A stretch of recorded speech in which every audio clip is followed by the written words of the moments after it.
Look at that, huh? I got almost all the water off the pool cover except for that little puddle right there. And slowly, that's actually, I turned the filter off, but it's kind of siphoning it off still. So I got that little thing that's in the middle. There's some leaves in there, and I got to pull that inner tube out of there. Yeah.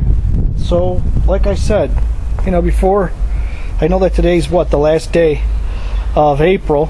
So tomorrow's gonna be the first day of May, of course, and you know, but I know it's supposed to rain all week, well, at least for like the next 5 or 6 days. So I'm gonna either try to get this pool cover off tonight, or I'm gonna have to do this all over again after it rains. So I don't know. Hey everybody, it's the captain, and I am going to do a shotgun salute to my buddy Billy, and I'm going to elaborate on that little story, because the other day he did that video about hypocrites, remember that? And he was like, and I told him I had a story very similar to that, and he said, well, please tell it. So that's what I'm going to do. A couple of years ago I was opening up the pool, and I didn't have all my summer clothes out yet because we live up north, and I packed my swimming trunks and stuff like that away for the winter so that I have room in my drawers and my closets for my winter clothes. Okay, so I had this pair of flimsy gray shorts, and I was in and out of the pool, and you know, I had water running down the driveway, and I went out to the front, and I was like getting ready to wind up the hose. It was near the end of the afternoon, and this car drove by, and they beeped their horn. They were like doot doot, and they're going, and I was like, oh yeah, man, they're checking me out, you know, because I was all bare chested and all this shit. And they yelled out, put your shirt on. And I was like completely crushed, you know, because I thought they were gonna say ooh, you know, beep beep, you know, like I was hot. But they didn't do that. They said, put your shirt on. So I was kind of like crushed, you know. So I got kind of pissed, and I grabbed my keys to my trunk, and I drove down the street after them because I was going to give them a piece of my mind, you know. And when I come across to where they were finally, they were pulled over in their driveway and they were getting out. It was this mother and daughter, gruesome twosome, one uglier than the other.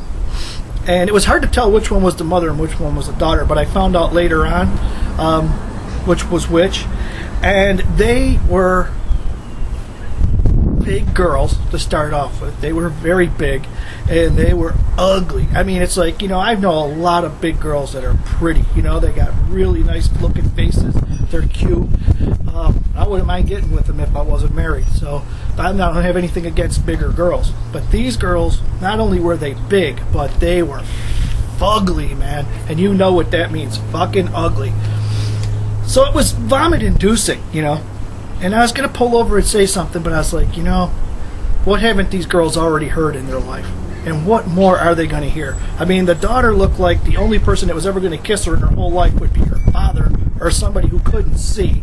And the mother looked like the living trash heap from Fraggle Rock.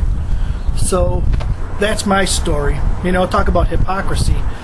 And so anyways, on that note, I'm going to do my shotgun salute to my buddy Billy. Okay. Never turn your back on the camera unless you're the captain. In that case, it doesn't matter. Here's my brew. Nice can of beer. I'm going to give the old pokey, poke hole in it. Look at that. Man, I'm getting good at this. I say that every time, but I'm getting better and better. Okay. Nice size hole. So my man Billy, here's to you, man. I'm on my back porch.